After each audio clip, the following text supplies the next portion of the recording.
Good morning everyone. Basa tayo ng ating KJV Bible. Today is 15 December 2021, pang day 44 na natin. Lagpas at 10 na pala. Leviticus chapter 1 up to 4 ang babasahin natin. Check. Leviticus chapter 1, madali ang basa lang. And the Lord called unto Moses and spake unto him out of the tabernacle of the congregation, saying, Speak unto the children of Israel, and say unto them, If any man of you bring an offering unto the Lord, ye shall bring your offering of the cattle, even of the herd, and of the flock. If his offering be a burnt sacrifice of the herd, let him offer a meal without blemish. He shall offer it of his own voluntary will at the door of the tabernacle of the congregation before the Lord. And he shall put his hand upon the head of the burnt offering, and it shall be accepted for him to make atonement for him. And he shall kill the bullock before the Lord, and the priest Aaron's sons shall bring the blood and sprinkle the blood. Dito talaga ako nandidiri sa blood, tapos sprinkle mo siya. Di ba? Di everyday yan ang lansa-lansa. Kasi, yan sprinkle daw. Aaron's son shall bring the blood and sprinkle the blood round about upon the altar that is by the door of the tabernacle. Sorry sa mga kumakain ha. Wala, nandidiri lang talaga ako sa blood.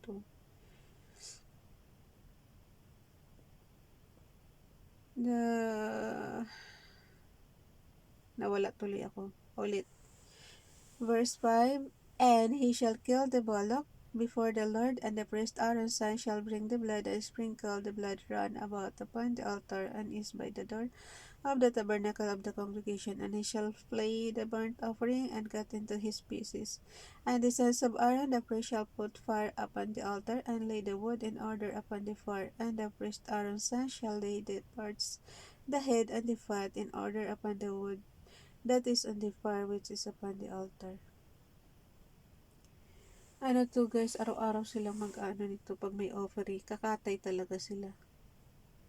And the priest Aaron shall lay the parts, the head and the fat in order upon the wood that is on the fire which is upon the altar. But his inwards and his legs shall he wash in water, and the priest shall burn all on the altar to be a burnt sacrifice and offering made by fire of a sweet savour unto the Lord.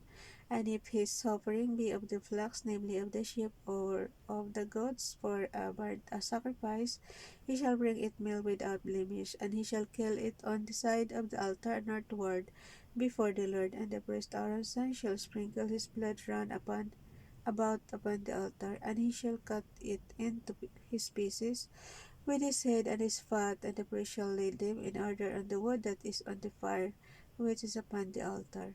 But he shall wash the inwards and the legs with water, and the priest shall bring it all and burn it upon the altar. It is a burnt sacrifice, an offering made by fire of a sweet savour unto the Lord. And if the burnt sacrifice for his offering to the Lord be of fowls, then he shall bring his offering of turtle doves or of young pigeons.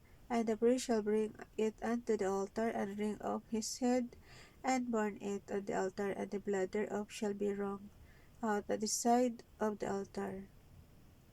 Shall be wrung pala.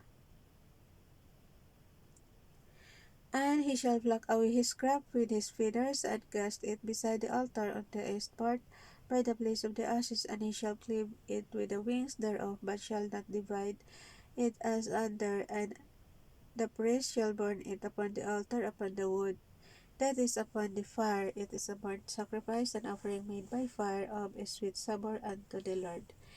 Leviticus chapter 2, And when any will offer a meat offering unto the Lord, his offering shall be of fine flour, and he shall pour oil upon it, and put frankincense thereon.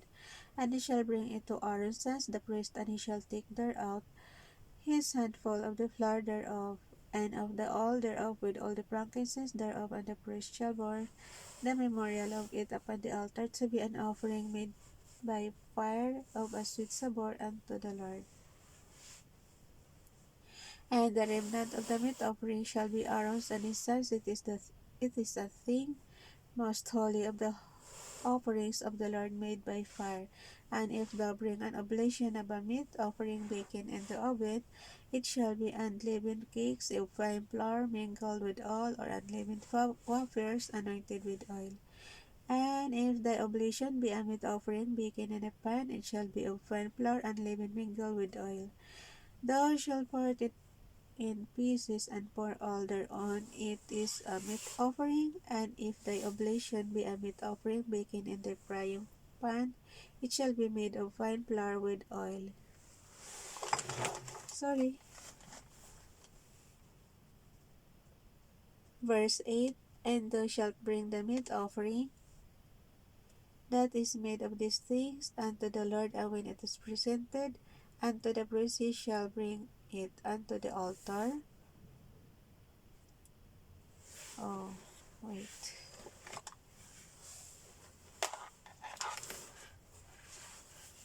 Hinahanap, hinahanap ko kasi. Baka mamaya magulat na naman ako. Wait lang ha.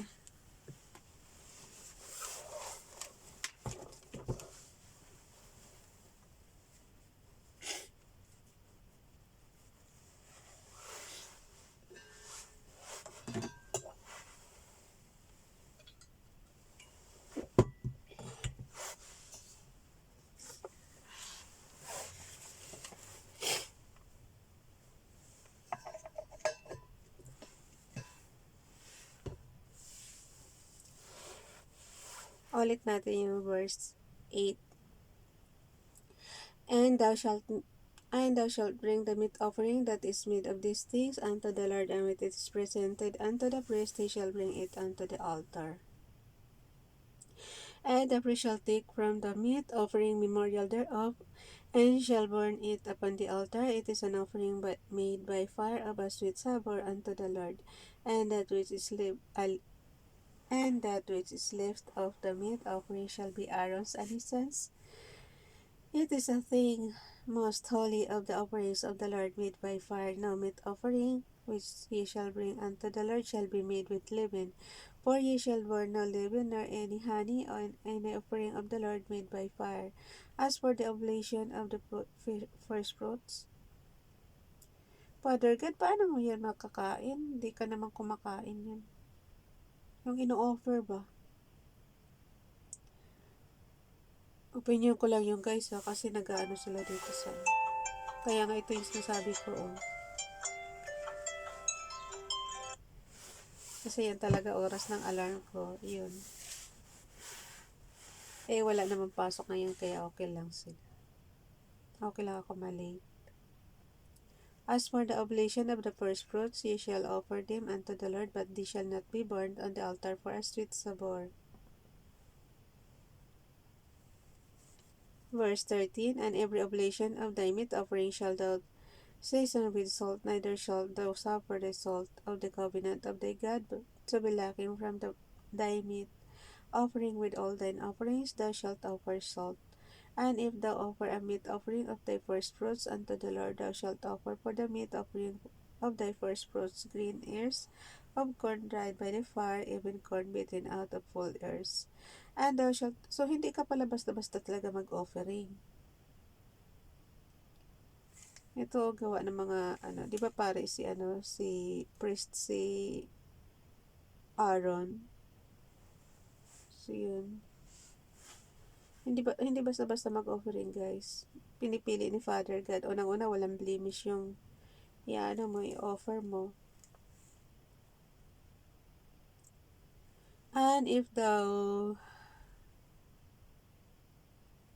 Ulitin natin verse 13. And every oblation of thy meat offering shall thou season with salt, neither shalt thou suffer the salt of the covenant of thy God to be lacking from thy meat offering. With all thine offerings thou shalt offer salt. And if thou offer a meat offering of thy first fruits unto the Lord, thou shalt offer for the meat offering of thy first fruits green ears of corn dried by the fire, even corn beaten out of full ears.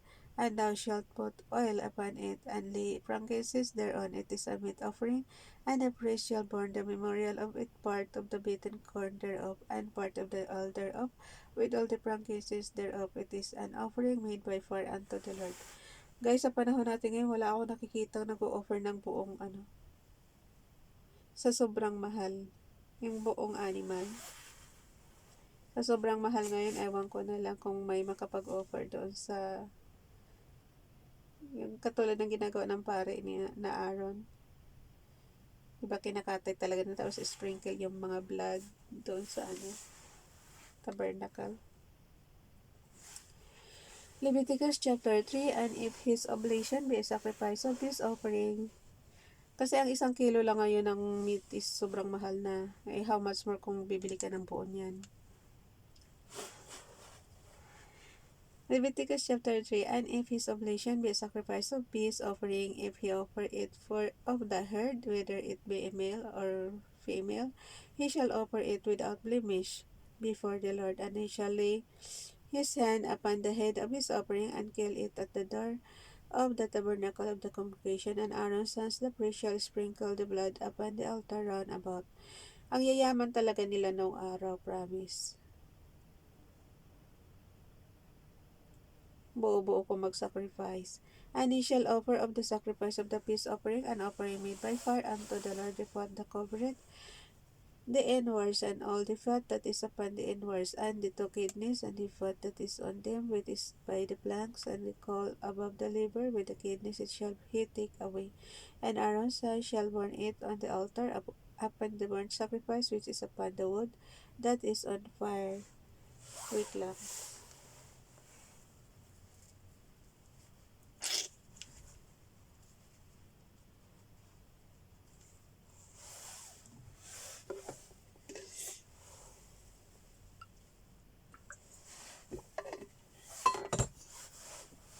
Paubos na water ko.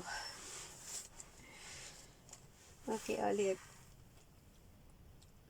Verse 4, and the 2 kidneys and the fat that is on them, which is by the planks, and the caul above the liver, with the kidneys it shall he take away. And Aaron's son shall burn it on the altar upon the burnt sacrifice, which is upon the wood that is on the fire. It is an offering made by fire. Sa dami na makasalanan ngayon natin, guys, sa generation natin. Tapos sa sobrang mahal pa ng meat, hindi natin kaya magbigay ng buo papunta sa pare doon sa sa tabernacle. Ulit, verse 5, and Aaron's son shall burn it on the altar upon the burnt sacrifice, which is upon the wood that is on the fire. It is an offering made by fire of a sweet savour unto the Lord. And if his offering for a sacrifice of peace offering unto the Lord be of the black, male or female, he shall offer it without blemish. O, kita mo, namimili pa. Without blemish talaga yan. If he offer a lamb of his offering, ayan na, yung lamb, ang mahal nito. If he offer a lamb for his offering, then shall he offer it before the Lord, and he shall lay his hand upon the head of his offering, and kill it before the tabernacle of the congregation, and Aaron's son shall sprinkle the blood thereof round about upon the altar.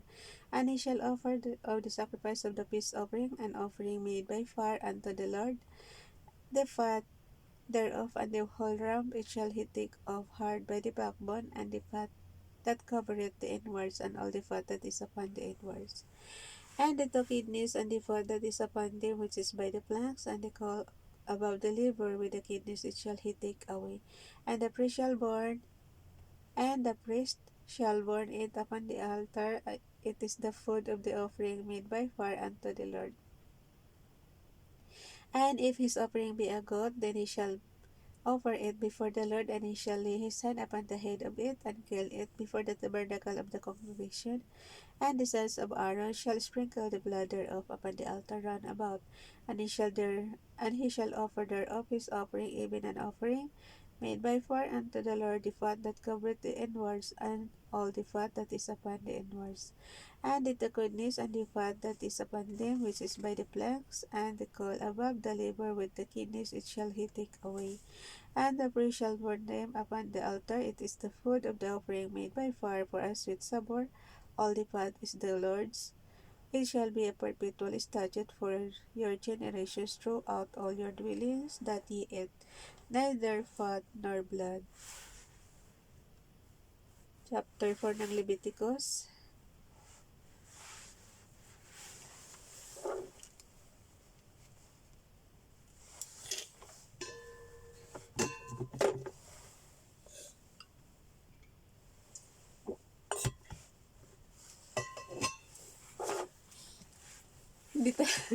hindi talaga ako makalahot, I promise. Yung dire-diretso nang walang inom tubig.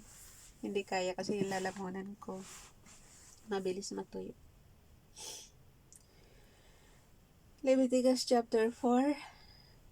And the Lord spake unto Moses, saying, Speak unto the children of Israel, saying, If a soul shall sin through ignorance against any of the commandments. Basahin niyo rin yung KJV Bible niyo, guys, para masundan niyo ako. Kahit mabilis ako dito, okay lang. May nababasa niyo Bible niyo.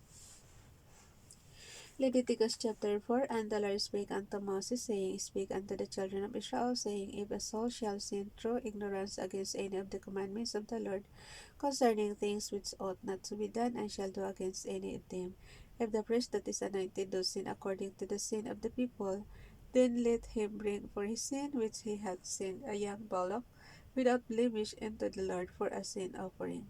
And he shall bring the bullock unto the door of the tabernacle of the congregation before the Lord, and shall lay his hand upon the bullock's head, and kill the bullock before the Lord. And the priest that is anointed shall take of the bullock blood, and bring it to the tabernacle of the congregation. And the priest shall dip his finger in the blood, and sprinkle of the blood 7 times before the Lord, before the veil of the sanctuary. Father God, di ko talaga mag-gets itong nitong mag-offer ka ng buo-buong bullock, lamb, goats, tapos nung kakatayin, parang parang nag-i-slaughter na ng animals yung tabernacle. Reaction ko lang yun, ha, kasi nababasa natin, puro sila pag-offering. Isa dami ng makasalanang tao, lahat yun magdadala ng offering. Kung sa panahon natin ngayon, guys, aywan ko na lang, mapupuno yung tabernacle sa dami ng makasalanan. Pero wala tayong pambili, syempre. Pambiling yung buong-buong ram. Katulad niyan, buong-buong lamb, bullocks, goats, mga ganon. So, hindi natin makayang i-apply to sa panahon natin kasi wala tayong ganyan karaming sila kasi may flocks eh. Kaya yun, okay lang sa kanila. Dami nilang alaga, diba? Ulit-ulit. Verse 6. And the priest shall dip, last chapter natin, and the priest shall dip his finger in the blood and sprinkle of the blood 7 times before the Lord, before the veil of the sanctuary. And the priest, makita ko pa lang yung blood tuloy ngayon na ako, nangingilig na ako, kinikilig na ako sa And the priest shall put some of the blood upon the horns of the altar of sweet incense before the Lord, which is in the tabernacle of the congregation, and shall pour all the blood of the bullock at the bottom of the altar. Katulad niya, ilalagay sa altar, sprinkle yung mga blood. Hindi nangangamoy na blood yan. At the bottom of the altar of the burnt offering, which is at the door of the tabernacle of the congregation. And he shall take off from it all the fat of the bullock for the sin offering, the fat that covereth and the inwards. Na-imagine ko lang, guys, pero sa panahon kasi natin ngayon, wala na tayo nakikitang nag-o-offer ng buong ganito. And he shall take off from it all the fat of the bullock for the sin offering, the fat that covereth the inwards, and all the fat that is upon the inwards. Kaya nga isipin mo talaga, mayayaman talaga Israel. Pero makaya nila magganito.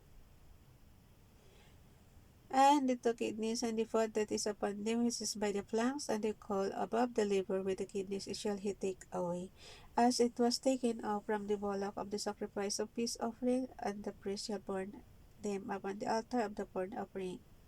And the skin of the bullock and all his flesh, with his head, and with his legs, and his inwards, and his dung.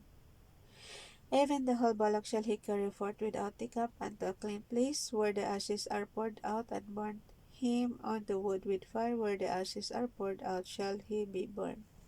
And if the whole congregation of Israel sin through ignorance, and the thing be hid from the eyes of the assembly, and they had done somewhat against any of the commandments of the Lord, concerning things which should not be done, and are guilty with the sin which they have sinned against, it is known, then the congregation shall offer a young bullock for the sin and bring him before the tabernacle of the congregation. Verse 15.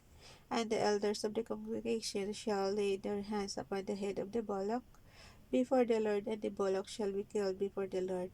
And the priest that is anointed shall bring of the bullock's blood to the tabernacle of the congregation. And the priest shall be his finger in some of the blood, and sprinkle it 7 times. And he shall put some of the blood upon the horns of the altar which is before the Lord, that is in the tabernacle of the congregation, and shall pour out all the blood at the bottom of the altar of the burnt offerings which is at the door of the tabernacle of the congregation. And he shall take all his fat from him and burn it up the altar, burn it upon the altar. And he shall do with the bullock as he did with the bullock for a sin offering, so shall he do with this, and the priest shall make an atonement for them, and it shall be forgiven them.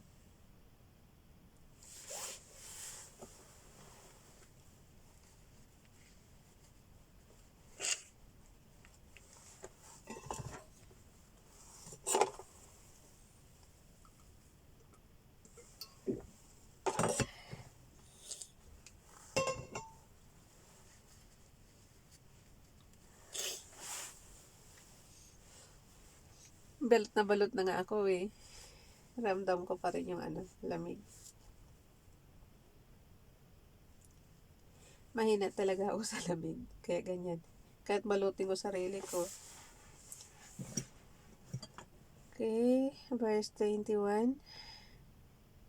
Ulit tayo sa verse 20. And he shall do with the bullock as he did with the bullock for a sin offering, so shall he do with this, and the priest shall make an atonement for them, and it shall be forgiven them. And he shall carry forth the bullock without the camp, and burn him as he burned the first bullock. It is a sin offering for the congregation, with a ruler had sinned, and then somewhat through ignorance against any of the commandments of the Lord his God concerning things which should not be done, and is guilty. Or if he sinned, wherein he hath sinned, come to his knowledge, he shall bring his offering, a kid of the goats, a male without blemish, and he shall lay his hand upon the head of the goat, and kill it in the place where they kill the burnt offering before the Lord. It is a sin offering. And the priest shall take of the blood of the sin offering with his finger, and put it upon the hearth of the altar and of burnt offerings, and shall pour out his blood at the bottom of the altar of burnt offerings. And he shall burn all his fat upon the altar as the fat of the sacrifice of peace offerings, and the priest shall make an atonement for him as concerning his sin, and it shall be forgiven him. And if any one of the common people sin through ignorance while he doeth somewhat against any of the commandments of the Lord concerning things which ought not to be done, and be guilty. Or if his sin which he had sins come to his knowledge, then he shall bring his offering, a kid of the goats of him without blemish for his sin which he had sinned, and he shall lay his hand upon the head of the sin offering, and slay the sin offering in the place of the burnt offering. And the priest shall take of the blood thereof with his finger, and put it upon the horns of the altar of burnt offering, and shall pour out of the blood thereof at the bottom of the altar. And he shall take away all the fat thereof, as the fat is taken away from off the sacrifice of peace offerings, and the priest shall burn it upon the altar for a sweet savour unto the Lord, and the priest shall make an atonement for him, and it shall be forgive him. And if he bring a lamb for a sin offering, he shall bring it a female without blemish, and he shall lay his hand upon the head of the sin offering, and slay it for a sin offering in the place where they kill the burnt offering. And the priest shall take of the blood of the sin offering with his finger, and put upon the horns of the altar burnt offerings, and shall pour out all the blood thereof at the bottom of the altar. And he shall take away all the fat thereof, as the fat of the lamb is taken away from the sacrifice of the peace offerings. And the priest shall burn them upon the altar according to the offerings made by fire unto the Lord, and the priest shall make an atonement for his sin that he had committed, and it shall be forgiven him. Kopyahan ko tong verse 35. 34 tsaka 35.